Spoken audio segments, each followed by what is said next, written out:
Ako po'y humihingi ng tulong. Kasi gusto ko na pong umuwi, hindi ko na po kaya magtrabaho. Ako po may iniindang sakit. Sana po ako po inyong matulungan. Baka pwedeng tulungan ko po siya para dito na lang daw po sa Pilas magpagamot kung hindi po siya papagamot ng kanyang amo. Nakikiusap sa kanyang amo na baka pwedeng ipagamot po siya pero parang wala daw po pakialam ng kanyang amo. Isang overseas Filipino worker sa Saudi Arabia ang dumulog sa ating programa at nagpadala ng kanyang panawagan na matulungan na siyang makauwi ng bansa.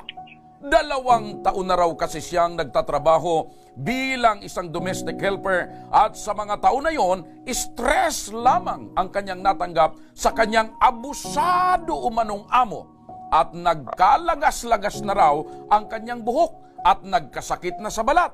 Ngunit sa halip na siya'y pauwiin ng kanyang foreign recruitment agency, binigyan pa raw siya ng 1 pang taong kontrata sa iba pang bagong amo or employer. Ang panawagan mga kaibigan ni Peljen Gandingan Bilar, panuurin po natin.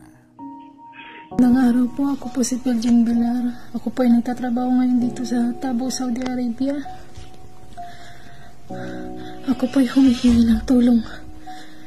Kasi gusto ko na pong umuwi, hindi ko na po kaya magtrabaho. Ako po may iniindang sakit.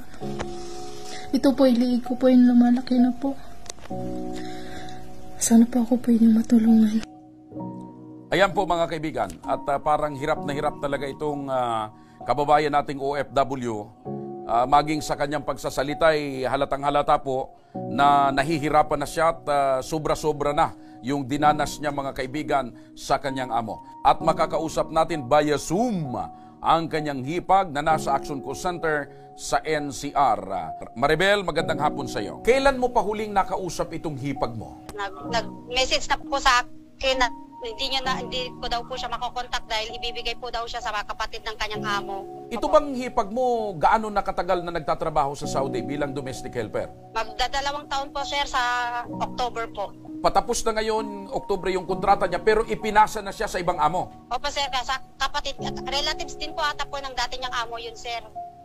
Pinsan din. Ito, nakikita ko sa larawan, itong OFW, yung dati niyang itsura, medyo maayos at maliwalas pa yung kanyang mukha. Kung ikukumpara sa nakita ko kanina habang nananawagan siya na parabang hirap na hirap at kinakapos na nga sa paghinga, at pati na rin yung balat ay hindi mo rin na rin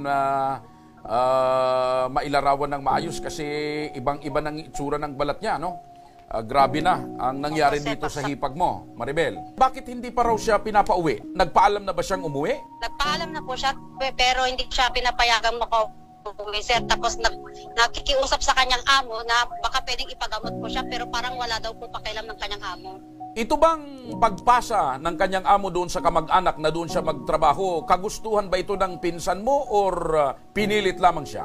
Parang napilitan lang po, sir, sa sobrang takot po na baka nasasaktan siya o baka mapahamak siya po. So napilitan lamang. Ibig bang sabihin mula nang magkasakit siya at mula nang may mga masama na siyang nararamdaman, ni minsan hindi pa siya nadala ng amo niya sa doktor para mapacheck up?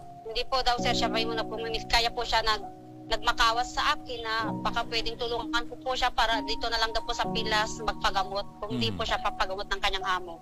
Okay. Ito bang paglalagas ng buhok ng hipag mo, dati na ba itong may ganitong sitwasyon sa Pilipinas o ngayon lang? Wala po, sir, maayos po siyang umalas dito na wala pong karamdaman o sakit na bago siya po umalis. Okay. Dumulog na po ako sa kanilang office po, sir, pero sabi nila i-inform po ako. Pero wala naman po silang nami-message pa sa akin kung ano na status po ng ipagpupo doon sa kanyang amo. Grabe, ano? Nung time po yun, sir, tumatawag po ako sa foreign agency niya, sa welfare agency niya po dito sa Intramuros. Hindi po sinasagot po yung tawag ko. Pero ano yung pangako sa iyo ng agency? Simula nang magsumbong ka, ano daw gagawin nila? Sabi po, sir, makipag-coordinate po daw po yung agency niya dito. Pero wala naman pong update po sa akin kung kumusta na po yung ipag ko. Eto Maribel, makinig ka kasi makakausap natin sa kabilang linya si Charlene Baksaprah, ang manager ng Eurasia Quest Incorporated. Manager, magandang hapon po. Magandang hapon po, sir. Manager, nagkakalagas-lagas na daw po yung buhok ng OFW natin doon sa Saudi. na ang nagpadala po yung inyong agency. Maliban sa nagkakalagas-lagas na yung buhok, pati yung kanyang balat ay nagkakasugat-sugat na rin. Ito ba'y nai-report na dyan sa inyong tanggapan? Yes po, sir. Actually, lately lang din po na-report ni Miss Pilgen. Si Miss Pilgen naman po, directly po siya nagsisend ng message. Gusto ko malaman, kailan po yan eksaktong araw or petsa na nakarating sa inyong tanggapan? Wala pa pong isang buwan, sir. Basta hindi ko lang po matansya kung kailan exact. Okay. Yaman din lamang, Manager Sherlyn, na nakarating na pala niya sa inyong tanggapan. Ano na ngayon ang ginagawa niyong aksyon at hakbang? Na-i-send na po niya sa amin yung contact number ni Mr. Naif at yung mga conversations nila nung employer niya na normally ang kino-complain po kasi niya yung kanyang salary, delayed salary, yun po yung naging complaint niya po sa amin. Regarding po kasi dun sa mga allergy sa skin niya, wala po siyang nabanggit. Although nabanggit po niya na parang nagkakaroon daw po siya ng bukol sa leeg. At kitang-kita naman ngayon doon sa panawagan nitong OFW natin, nahirap na nga siyang huminga, yung kanyang balat ay nagkakasugat-sugat, naglalagas na yung kanyang buhok. Hanggang ngayon ay hindi man lang mapacheck up sa doktor. At ito po ang pinakamasaklap, Manager Sherlyn, ano? Ang kontrata yata ay patapos na ngayong Oktubre, pero ang nangyari daw, ipinasa na ito sa kamag-anak para magtrabaho ng isa pang taon. Ipinasa po siya sa second employer, nag-start siya noong February 2023. Pero pwede ba yon? Pwede ba yun na ipasa? Kasi yung original na kontrata... Dumaan naman po siya sa agency during that time na sa agency po siya. Normally naman po, binibigyan sila ng chances if ever may problema sila from the previous Hindi kasi employer. ang manager, makinig ho kayo ha, sinasabi ho ng HIPAG na itong OFW ay napilitan at hindi niya kagustuhan na ipasa doon sa bagong amo. Ang tanong, ano po ang aksyon na gagawin ng inyong agency? Actually, sir, meron po tayong proseso doon sa Saudi, manggagaling. Yung kanya pong mga proseso ng exit visa, okay, ipaprocess po doon. Ako po ay lumapit na po kami, dalawa na po yung kausap ko na representative doon sa agency to work out para po mapabilis po yung pagproseso. Otherwise po, nag-file na rin po ako ng report sa other recruitment agency na pwedeng tumulong sa amin.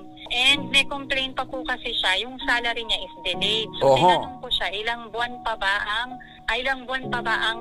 kailangan mo makuha? Kasi kailangan po makuha muna yung mga sahod na kulang bago po siya makauwi para wala na pong hahabulin pa kasi mahirap po maghabol pag nakauwi na tapos meron pa palang sahod na hindi nakukuha. Manager Sherlyn, kami po'y umaasa na pabibilisin niyo po yung inyong proseso ng pagtulong dito sa ating OFW sapagkat gaya nga po ng nabanggit ko dito sa panawagan niya na pinanood ko kanina ay talagang hirap na at puro na stress ang dinaranas nitong OFW. Naintindihan ko po yun, sir, kasi syempre dala ng stress.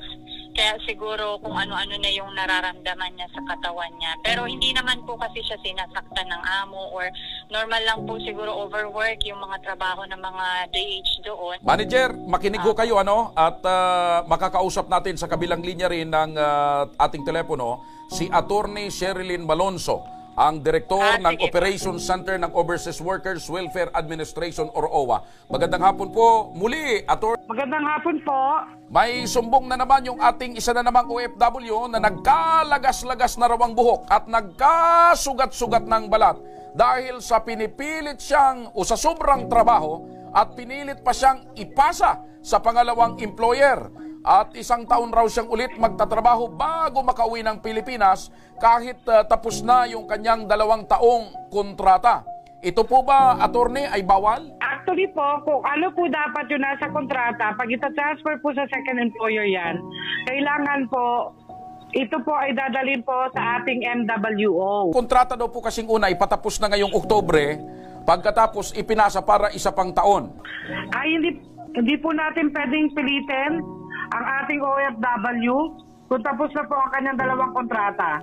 Ang responsibilities po ng kanyang mga agencies ay ibalik na siya sa Pilipinas, lalo po kung hindi na po willing ang ating OFW na mag-extend pa.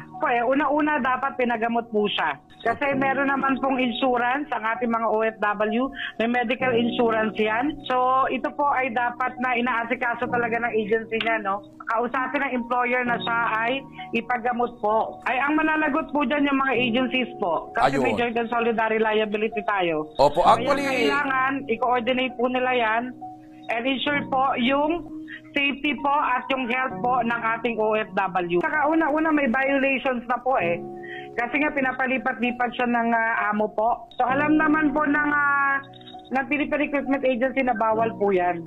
Magpapile po kami ng recommendation para mag-issue po na notice to repatriate para masuspende yung FRA dyan at pati rin po yung agency po rito. Ayun, opo. So, attorney, sana po matulungan na rin natin sa pagkakataong ito. Kasabay na po ang ating mga ahensya para nang sa ganun ay mapauwi po itong kababayan nating OFW. Makakaasa po kayo, natututukan po namin ito katulad po ng mga previous cases. Opo. Attorney, maraming salamat po sa inyo. Mabuhay po kayo dyan sa inyong tanggapan. Thank you very much, ma'am. Ay, si manager ng agency, nandiyan pa ba? Manager, mabilis yung agency kapag papadala pa lang ng ating kababayan sa abroad. Pero pag may problema na, medyo mabagal ng agency. Katulad ngayon, si manager, kausap natin si Atty. Malonzo, mukhang nakatulog pa yung agency. Ay nako, matatagalan talaga. Andiyan na, manager, napakinggan nyo ho ba yung panayam namin kay Atty. Malonzo? Yes po, sir. Opo, so manager, pakibilis-bilisan nyo daw po ang pagkilos at pag-aksyon sapagkat yan daw po ang dapat gawin ng agency. Yes po, sir. Opo. So manager, asahan po namin na hindi po kayo tutulog-tulog at mabagal-bagal sa pag-aksyon. Ano ho?